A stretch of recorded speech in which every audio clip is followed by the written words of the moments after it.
Всех приветствую. В общем, что хочу сказать.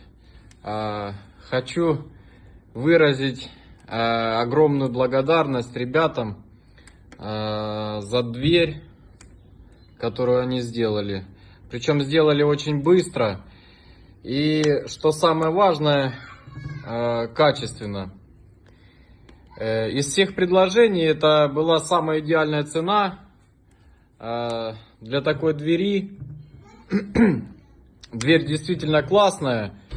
И как, я даже не знаю, из двух частей она сделана. Вот так вот открывается.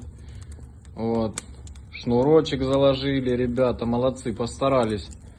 Постарались. Вот. Вот так все плотно закрывается. Так, а что? Металл, по-моему, 4. Да, 4 миллиметра. Везде, где хотел заказать, там были предложения 3 миллиметра, 2 миллиметра. Но я посчитал, что это несерьезно. И решил заказать у ребят. В общем, мне очень понравилось. Спасибо большое. Я думаю, что у вас все будет получаться, если будете делать